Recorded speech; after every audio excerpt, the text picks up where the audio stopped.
It turns out that the future of AI will bring with it robotic, self-balancing Pogo-Sticks. And OpenAI's ChatGPT-4o model has some thoughts on it. A tiny swarm of tiny snail-like robots is now sticking together to make all sorts of interesting new structures. Google I/O conference desperately tries to remind us that they also do AI. Bumble CEO sees your AI concierge dating AI representatives to find out if two robots are compatible or represent humans, I guess. IBM dropped a new AI model called Granite, helping developers say hello world to unemployment. Look at this new robot hand coming out of Google. You can just like poke and prod the fingers like that and they're pretty much indestructible. Like seeing fingers bend that way just gives me the heebie-jeebies. It turns out that the mathematics of game theory can make AI models more correct. An innovative new AI model that Nike is custom building has now created a Cleated high heel for men. Honestly, it might sell more than I think it's going to. I don't know. But first, let's check out Alan's conservative countdown to AGI, and we are still at 73%. So let's start by talking about this Disney Imagineering video where this futuristic pogo stick that can stay self-aligned like a SpaceX rocket can actually stick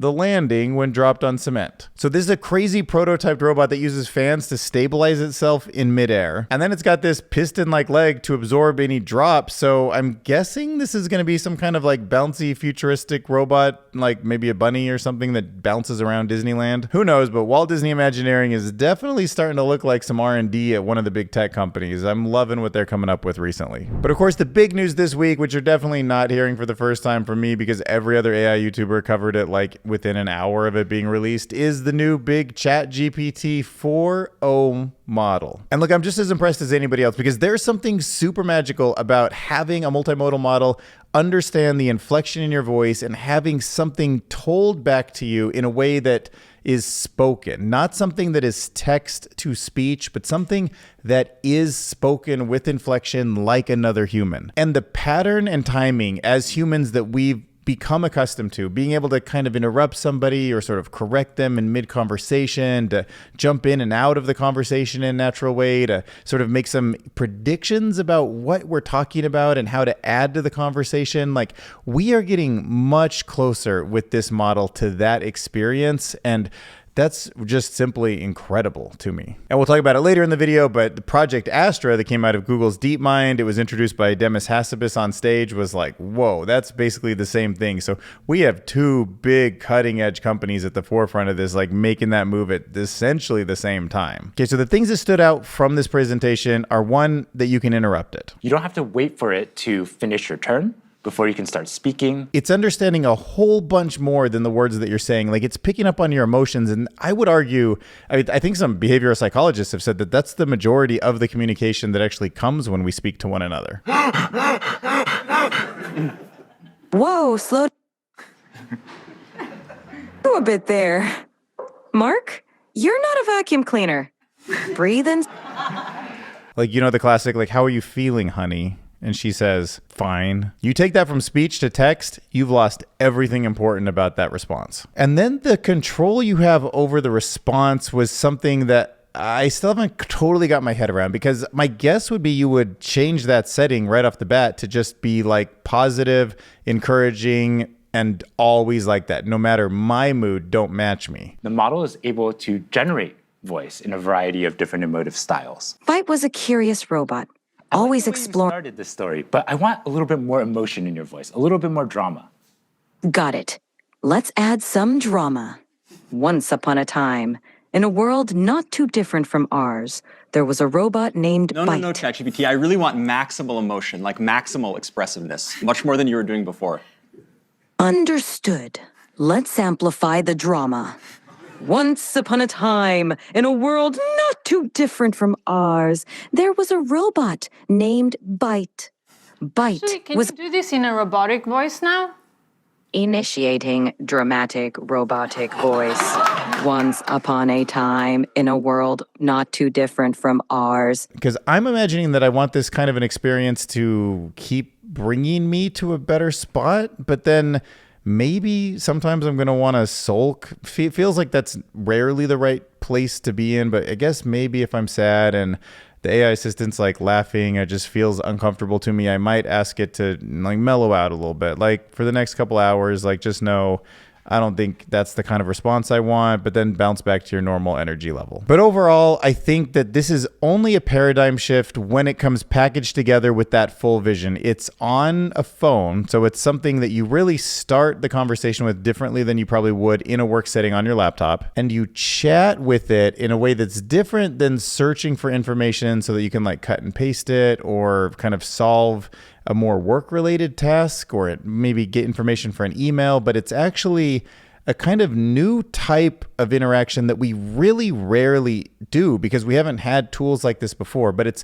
much more of the thing that I usually bring myself away from a laptop for, to ask my girlfriend, like, hey, what's that one thing that we talked about a couple weeks ago? Or like, how do you actually phrase something that I want to be like very delicate with my boss, but I also want to blah, blah, blah. Like all of those kind of things are what this tool is for, which to me unlocks an entire new paradigm of a way that we would interact with our technology. Like when this type of interaction really sinks in, just imagine how many things it's going to stop you from doing the old way. Like I might search for podcasts and end up on like some like Lex Fridman type stuff and then hope the conversation is sort of tailored towards something that in a certain mood might make me think about certain things. But now I can just ask for those directly.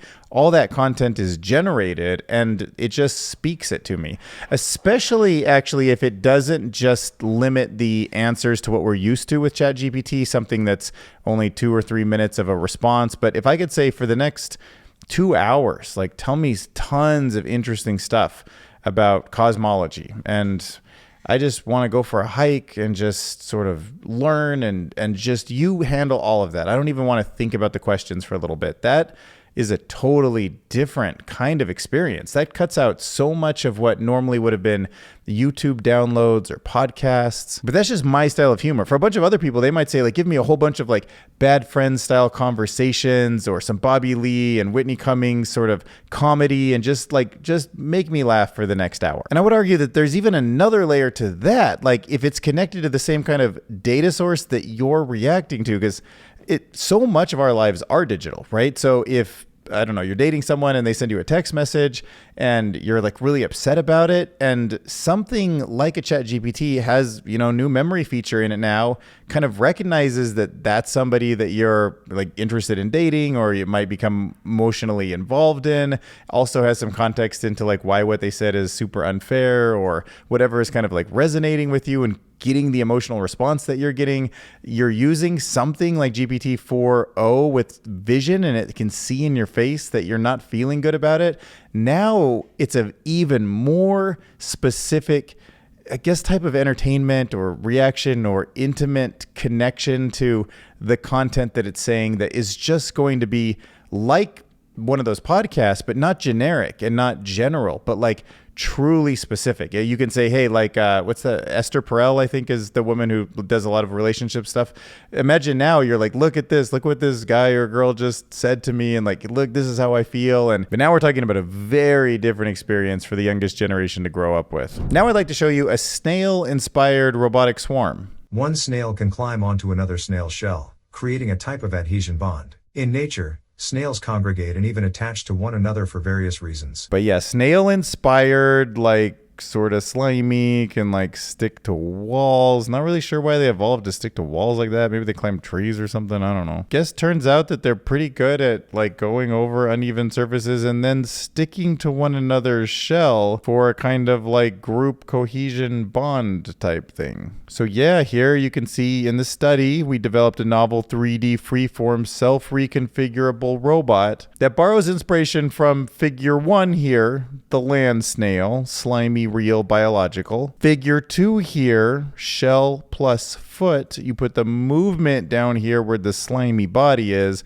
and then you put this big round thing on it that you can stick other slimy shell things to. And you take that aesthetic simplicity form of a snail and you turn it into an actionable robot, and you end up with this sort of tank-like 3-wheel configuration with a ball. And then you make that a reality. You make a plastic shape of ball thing here, and then you put the actual treads on it, and boom, robotic snail. Throw some AI on it so that it can swarm together, and look what you get. All right, I'll subscribe, Robotic AI Lab. I mean, check out the gold they're producing on this channel. Got your little tank snail over there, which is moving around, capable of traversing uneven terrain, just like a snail. Such a powerful design. It can just pass right over those slits without falling to its doom. Okay, what do we got here? I see, yeah, these 4 little snail things, just exploring the surroundings, not really seeing their swarm capabilities right now, but considering we know the title of the paper, I'm sure we'll see that in a second. I see. So there are some gaps that are too big for a single snail. There are some walls that are too big to climb, but together, swarming can help them. Let's see how they handle this. This experiment demonstrated the ability of snail robotic groups. So here we find 6 robotic snails unable to climb up this large cliff. Let's see how they handle it. All right, so we got the first little guy going over there, and he's like, nope, can't get up. Maybe the second guy's like, yo, climb on my back. But no, I guess he doesn't want to do that either. Oh, third guy, not really seeing how you guys are going to get up the wall unless you keep lining up like that. This guy's got the right idea too. If he stays on top there. Yeah. Oh, yeah, face down in that thing, but still, there it is. We know they can climb on those shells. Keep on going. You get the other shell. One of you almost made it.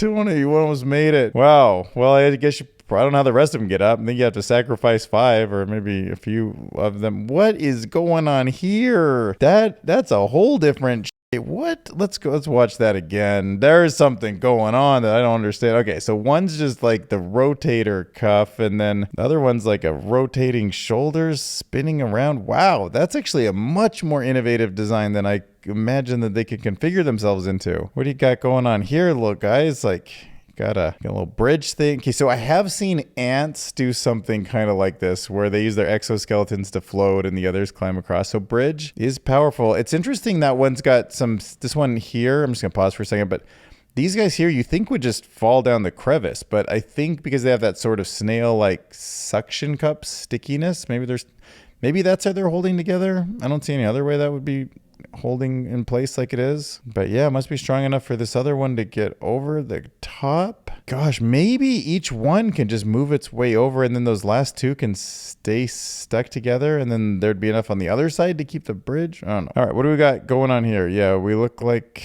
we're actually going down a cliff face. Oh, okay, and they all spin around together, and then, oh yeah, just land that one on the grass all soft like that. Genius. This indoor experiment shows the transformation of a snail snail robot swarm. Okay. Yeah, where are you going? I don't really see the point of what you're doing, but oh, now you become a rotator for the top piece? Huh. Yeah, that counterclockwise motion they can make. I don't know if snails can do that, but that's really giving it a lot of versatility in the way that it can.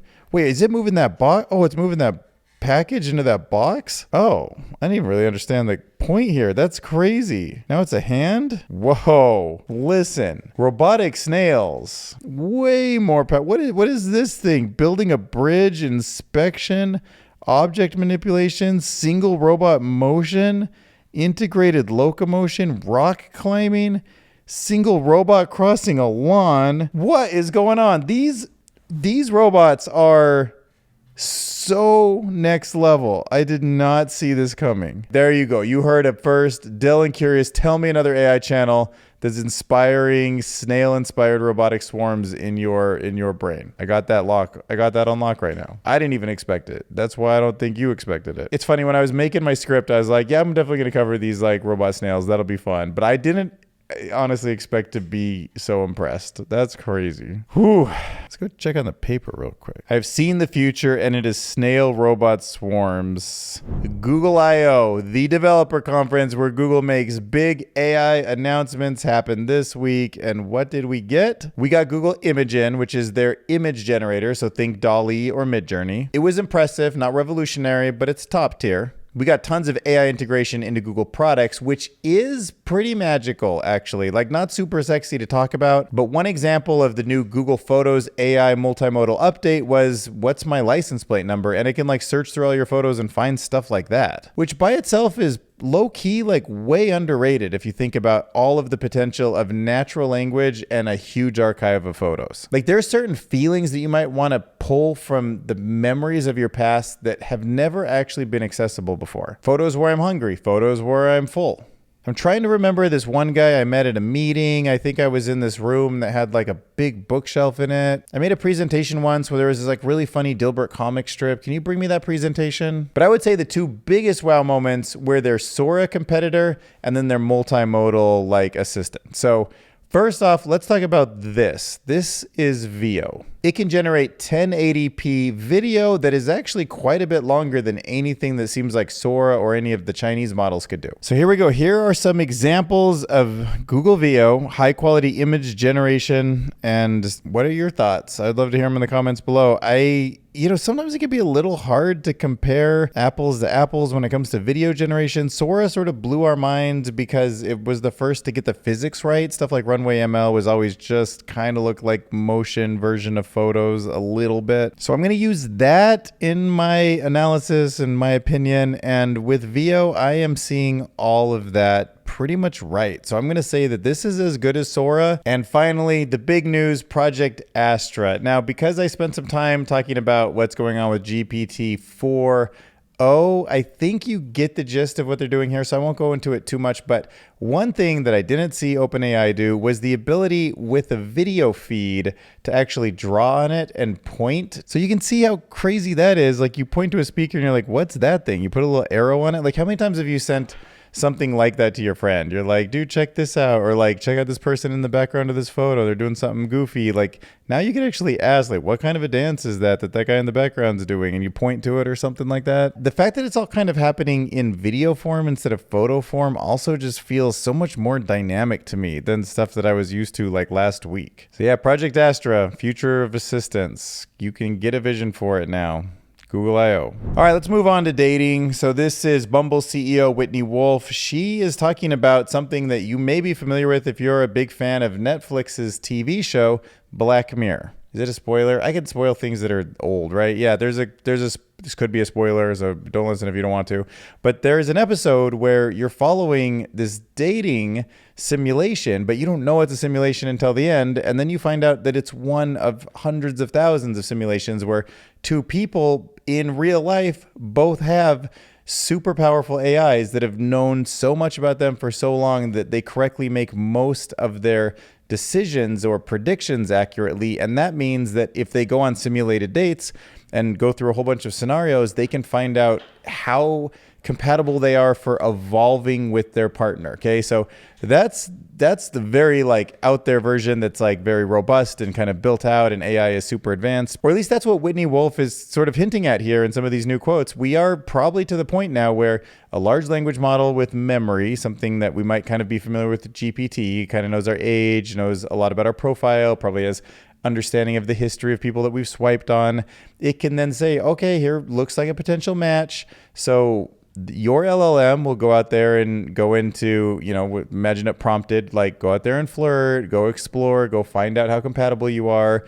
And then somebody else's, say the woman's profile is saying, okay, you seem pretty reasonably connected too. So I'm going to put out one that's going to do the same thing. It's going to kind of explore how compatible we are. And it's going to look at my memory, and they're going to maybe, I guess, kind of like text message one another. They're both going to just be chatting, and maybe you just watch the chat, like your AI talking to her AI, and it's like, oh man, we're flirting pretty good. There's a lot of compatibilities here. Maybe I'll throw like a human one in, like it'll be labeled like not AI. This is actually from them, and they make a joke, and then, or they prompt the AIs to talk about some other topic and see how that explores. And it becomes like its own little Twitter, mostly powered by representatives, but a little bit of human in there too. And then at some point you kind of just phase out the AI because it's probably talking to dozens or hundreds or thousands of different women on your behalf. And your human attention starts to gravitate towards, the top performers or something like that. And then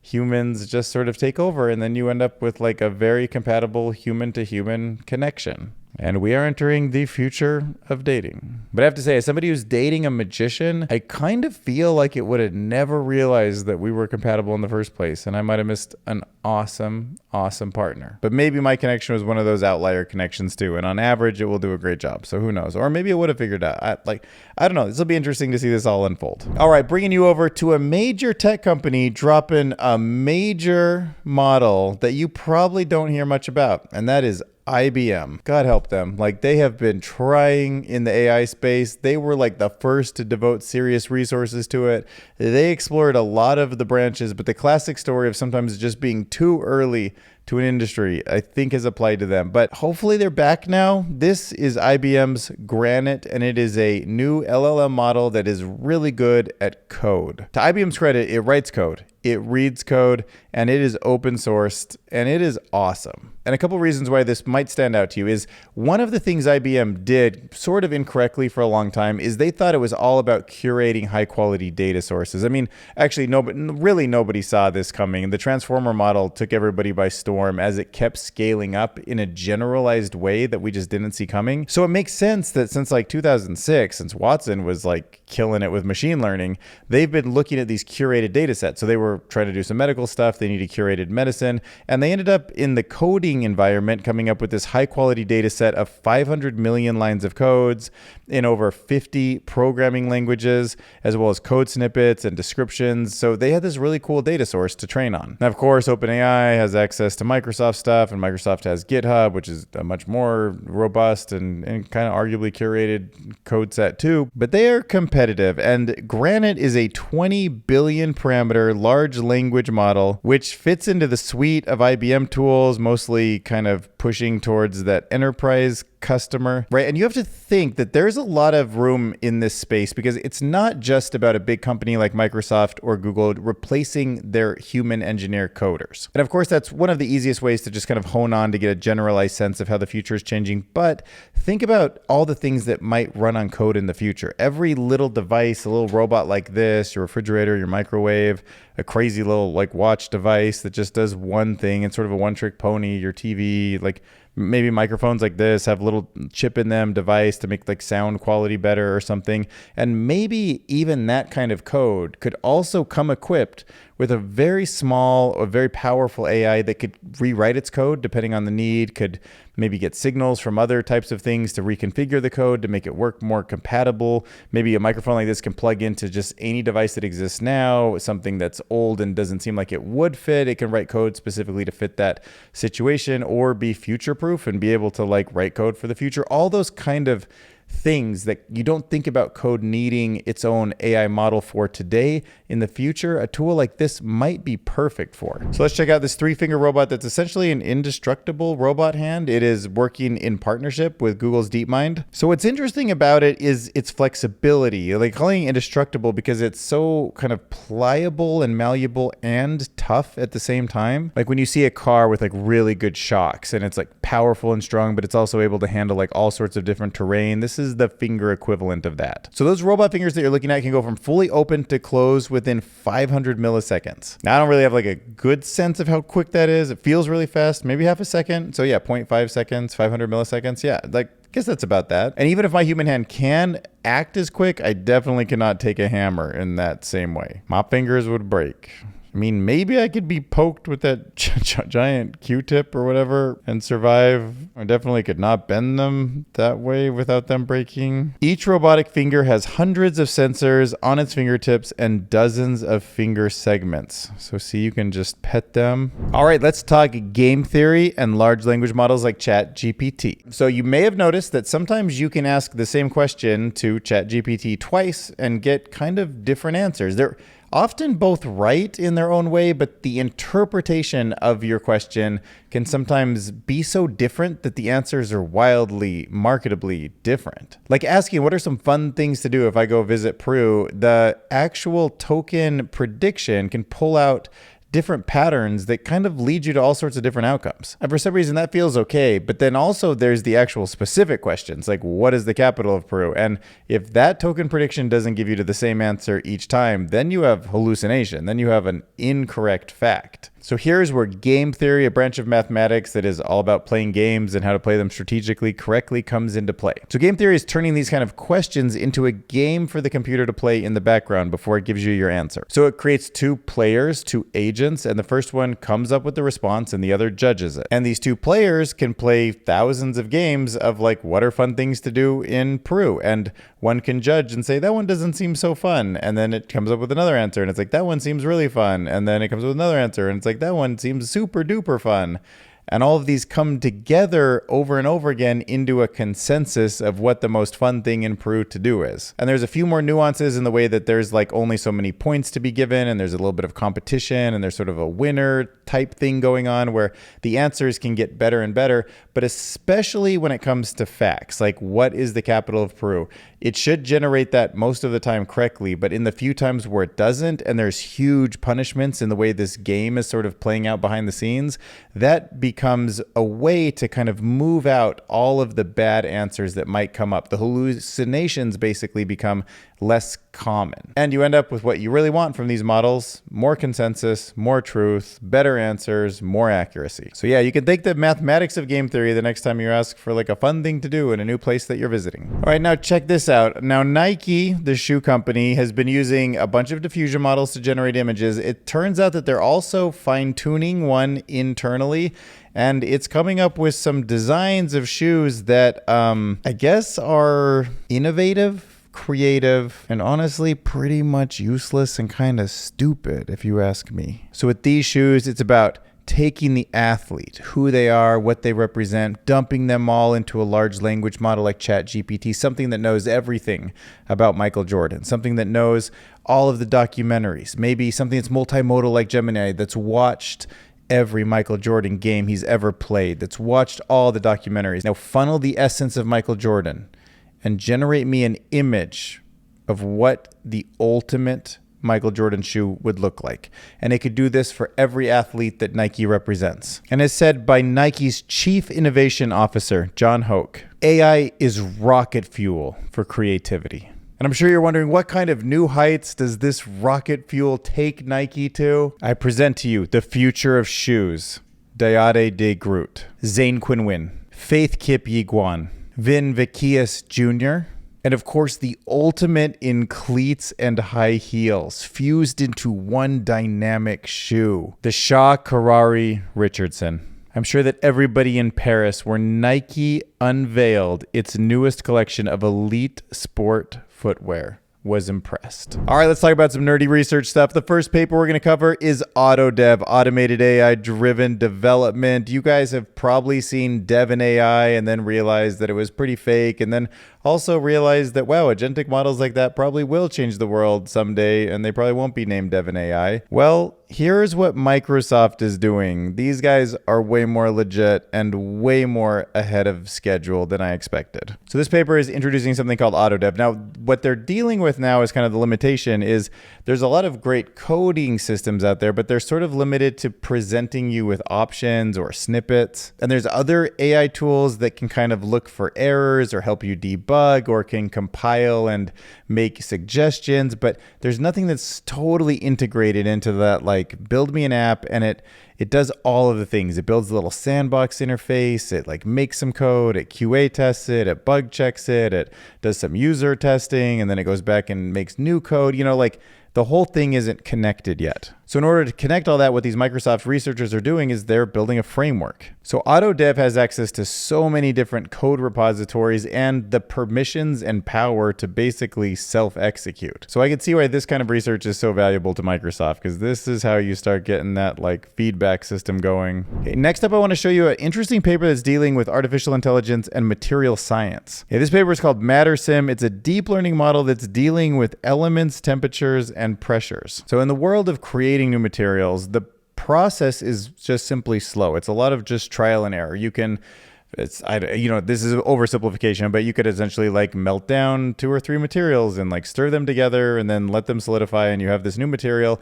and you don't know what its properties are. You don't know if it's going to be good at conducting electricity. You don't know if it's going to make a good insulator. You don't know if it's going to be super hard or super soft when it comes to like different temperatures, and how will it crack or will it bend. So to predict which materials you should blend together in which ways, which becomes infinitely complicated, you start thinking, oh, that's a pretty good use case for artificial intelligence. So that is what this paper is all about. This is called MatterSim, and it's trained on a first principles computation, like something that just a smart material science who had lots of experience might use to figure out what a good guess is as what materials should be blended together to make new materials. And MatterSim excels at predicting ground state structures and their behavior under realistic conditions with remarkable accuracy. Better than a human right now? No.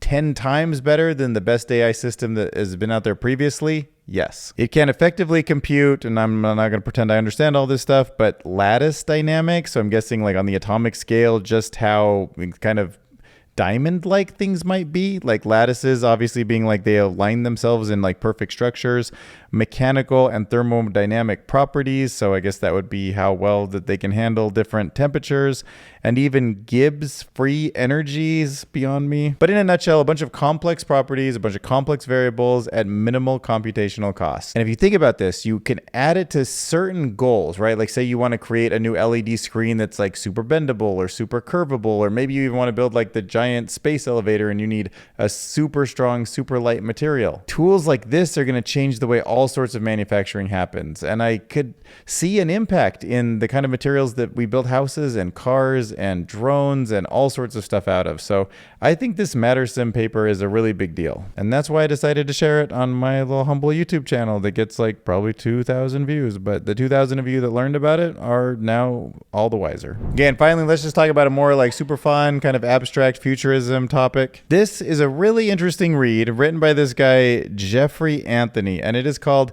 The Emergent Field of Planetary Sapience and Artificial Intelligence, a New Vanguard of Evolutionary Intelligence. The assumption is that artificial intelligence is going to just keep rapidly evolving. And along the way, there's a whole new concept that we should be thinking about, a new concept that deserves a new word. So he coins this word planetary sapience, or at least I think he coined it. Maybe it was something he borrowed too, but the whole concept of planetary sapience is what this is about. And this new perspective, this new paradigm is not about separating technology from nature, but integrating the two into a whole, into an evolutionary process. So to understand this, picture Earth from afar, right? We're like in a space station, we're looking down at Earth as a whole. And imagine you're an observer that's way beyond time, and you can actually observe Earth for eons. This messy blob of super hot matter, and it starts to form into a ball, and an asteroid hits it, and a big chunk of goo and floating rock pieces breaks off, and then that forms into its own little thing, which becomes our moon, and then Earth like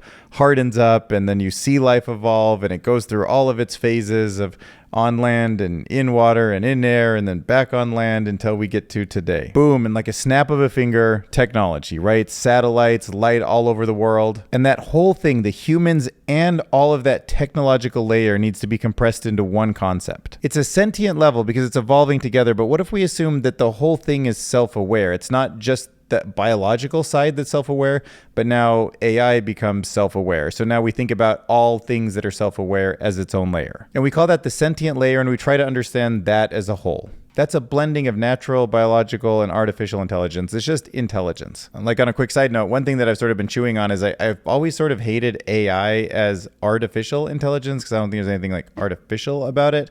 But I thought a better version of what AI should stand for would be just alternate intelligence. So for me, when I start thinking about this new concept of planetary sapience, I think of alternate intelligence as what AI should stand for. But that's just my own little thing there, my own little twist on this. But this whole idea that he's getting at with planetary sapience is just about thinking about the entire planet as like the way our skin is all these little components that they come together into sort of a cohesive whole that like wraps around us. Maybe the concept of intelligence shouldn't be confined to individuals like we are. Maybe intelligence shows up in different ways for urban development or global ecological systems, things that can really only be viewed from space. It's a planetary network, what we all together, all the biological and artificial intelligence together become is a sensing skin for the planet, a sensing skin that can see people, industries, cultural interactions, and many other things as they evolve. Sapience comes from the word wisdom. So what he's arguing is that we need this concept of planetary wisdom, planetary sapience.